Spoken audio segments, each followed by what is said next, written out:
Hello guys, welcome to my channel. तो आज हम स्टार्ट करेंगे टाइप्स और सब फील्ड्स ऑफ अकाउंटिंग। सबसे पहले हम देखेंगे मैनेजमेंट क्या होता है।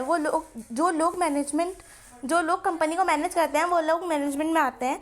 आजकल मैनेजमेंट बहुत सारी इन्फॉर्मेशन चाहिए होती है ताकि वो अपने फंक्शंस को परफॉर्म कर सके। मैनेजमेंट की नीड्स बढ़ाती जा रही है।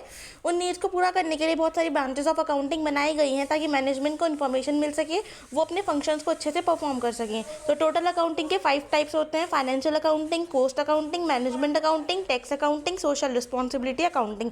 पहले हम देखेंगे फाइनेंशियल अकाउंटिंग क्या होता है। फाइनेंशियल अकाउंटिंग में जो मेन वर्क रहता है वो रहता है प्रॉफिट एंड लॉस निकालना, बिजनेस की फाइनेंशियल पोजीशन को निकालना होता है। ठीक है, और हमने अगर प्रॉफिट या लॉस निकालना है तो उसके लिए हम प्रिपेयर करेंगे trading in profit and loss account, और फाइनेंशियल पोजीशन जानने के लिए तो हम परफॉर्म करेंगे बैलेंस शीट। तो ये ब्रांच बिजनेस ये सब ट्रांजेक्शन को सिस्टमेटिक मैनर में रिकॉर्ड करने के लिए होती है। मतलब ये सिस्टमेटिक मैनर में रिकॉर्ड रखती है सभी ट्रांजेक्शन को। ये रिकॉर्ड इसलिए करती है ताकि आप अपनी कंपनी का प्रॉफिट एंड लॉस पता कर सकें। कैसे पता चलेगा profit and loss? Profit and loss बनाकर, ताकि आपको अपनी कंपनी की फाइनेंशियल पोजीशन पता चल सके with the help of balance sheet. ये जो अकाउंटिंग की ब्रांच है ये मैनेजमेंट को भी इंफॉर्मेशन प्रोवाइड करती है, और अगर किसी और पार्टी को इन्फॉर्मेशन चाहिए तो उसे भी प्रोवाइड करती है। Number second is cost accounting. देखो, कॉस्ट अकाउंटिंग क्या होती है। जो मेन पर्पस है कॉस्ट अकाउंटिंग का वो है कोई भी बिजनेस जो आपको गुड्स परचेज कर रहा है या सर्विस प्रोवाइड कर रहा है उसकी टोटल कॉस्ट कितनी है, पर यूनिट कॉस्ट कितनी है। ठीक है, मतलब पर यूनिट मतलब एक यूनिट की कॉस्ट कितनी है।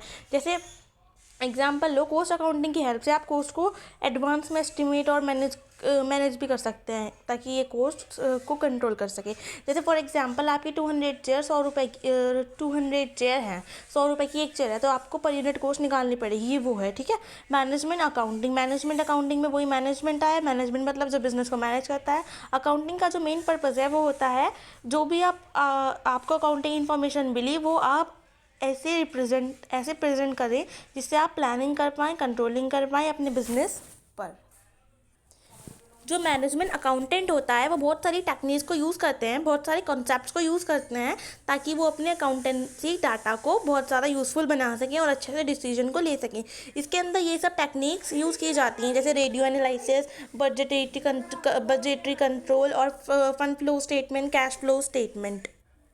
Now next tax accounting. ऐसी ब्रांच अकाउंटिंग जो टैक्स ऑफ पर्पज़ के लिए यूज़ की जाती हो। हम बोलते हैं टैक्स अकाउंटिंग, जैसे इनकम टैक्स एंड जीएसटी कैसे कंप्यूट किए जाते हैं अकाउंटिंग के बेसिस पर। नंबर 5 है social responsibility accounting. Social responsibility को सोशल अकाउंटिंग भी कहा जाता है। इसमें बिजनेस के लिए जो भी फैसिलिटीज़ हमें मिल रही हैं, जिसे हमारा बिजनेस चल रहा है, वो हमें सोसाइटी पर प्रोवाइड करनी होती है। इसमें ये आइडेंटिफाई करना कि सोसाइटी की नीड क्या है, उसे मेजर करना, कम्युनिकेट करना और उनसे फीडबैक लेना, ये सब शामिल होता है। इसमें उस कॉस्ट की अकाउंटिंग की जाती है जो सोसाइटी की नीड के लिए कंट्रीब्यूट की जाती है। So these are the 5 types of accounting. Now we are starting the next topic, which is accounting as a source of information. Now next topic is accounting as a source of information. Accounting is often regarded as a language of business. तो जो accounting है वो regard की जाती है language of business, मतलब ये language of business है। जो मेन एम होता है लैंग्वेज का वो होता है सर्व करना, means of communication. Accounting communicate करना, रिजल्ट बिजनेस का मैनेज करना, जैसे ऑनर्स, इन्वेस्टर, ये सब। ठीक है, government etcetera. Accounting as a information system is a process of identifying. Accounting जो है वो एक इंफॉर्मेशन सिस्टम है, और identifying, measuring, recording, summarising and communicating system भी है जो इन्फॉर्मेशन बिजनेस से रिलेटेड यूजर्स तक पहुंचाता है। ठीक है, different groups of persons have, देखो डिफरेंट यूजर्स इन्वेस्ट करते हैं बिजनेस ऑर्गेनाइजेशंस पर, तो अकाउंटिंग प्रोवाइड करती है उसको यूजफुल इन्फॉर्मेशन इन सब इंटरेस्टेड पार्टीज को। ठीक है, now the next topic is users of accounting information and there needs, या फिर कह सकते हैं parties interested in accounting information. Means ऐसी कौन सी पार्टीज़ हैं या कौन से यूज़र्स हैं जिनको इन्फॉर्मेशन, मतलब अकाउंटिंग इन्फॉर्मेशन की ज़रूरत है। ठीक है, ज़रूरत है तो क्यों है। अकाउंटिंग इन्फॉर्मेशन की ज़रूरत बहुत सारे लोगों को होती हैं जो हमारे बिजनेस से जुड़े होते हैं। ये जो अकाउंटिंग इन्फॉर्मेशन के लिए यूज़ करती हैं ये इसलिए करते हैं ताकि आप अपनी नीड्स को पूरा कर सकें। तो 2 टाइप्स के यूज़र्स होते हैं, पहला इंटरनल, दूसरा एक्सटर्नल। तो इंटरनल कौन से होते हैं? ये वो पर्सनस होते हैं जिनके डायरेक्ट इंटरेस्ट होता है बिजनेस में, such as owners, management. Owners जो पैसा लगाता है, मैनेजमेंट जो कंपनी को मैनेज करता है। नंबर 1 ओनर्स के बारे में पहले हम समझेंगे। तो ओनर्स कंट्रीब्यूट करता है कैपिटल को, मींस पैसों को लगाता है बिजनेस में, और वो प्रॉफिटेबिलिटी एंड फाइनेंशियल साउंडनेस को बिजनेस की जान सकता है। वो ये भी जान सकता है जो उसका प्रॉफिट है वो बढ़ रहा है या घट रहा है। अगर प्रॉफिट कम हुआ उसका रीज़न क्या है, अगर ज़्यादा हुआ तो उसका रीज़न क्या है।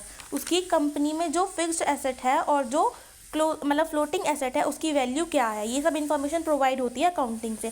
नंबर सेकंड है मैनेजमेंट का मेन वर्क रहता है कंपनी के लिए अच्छे से प्लानिंग करना एंड कंट्रोलिंग करना। जो मैनेजमेंट होता है वो अपने बिजनेस को अपने फंक्शन की एफिशिएंटली एंड स्मूथली चलाने के लिए इंफॉर्मेशन गेट करता है। ठीक है, page number 1.8 topic management read करना, ये अच्छे से ये जो टॉपिक है। ठीक है, now the next topic is external user. ये वो यूज़र होते हैं जो बिज़नेस के लिए इंपॉर्टेंट तो हैं बट काम नहीं करते, जैसे इनडायरेक्टली जुड़े हुए होते हैं बिजनेस के साथ। पर्सन और ऑर्गेनाइजेशन जो बिजनेस में इंटरेस्टेड तो रखेंगे बट वो मैनेजमेंट की तरह हमारी बिजनेस में डायरेक्ट कॉन्टैक्ट नहीं रख सकते, तो इनको बोलते हैं हम एक्सटर्नल यूज़र। वो सिर्फ पब्लिश रिपोर्ट को देखते हैं, अनपब्लिश रिपोर्ट को नहीं देख सकते। सिर्फ P&L अकाउंट को, balance sheet and cash flow statement, ये सब पब्लिश रिपोर्ट होती हैं, इन तीनों को देख सकते हैं, कंपनी का इंटरनली नहीं देख सकते। जो एक्सटर्नल यूजर्स होते हैं वो potentially new investors, creditors, lenders, employees, government, ये सब होते हैं। ओके, ये जो पिंक बॉक्स गिवन है, some of the external user and the need for information given below, जो potential investor for example those who want to invest, ये सब आप रीड कर लेना। जो मैंने बताया बिल्कुल यही इसके अंदर होगा।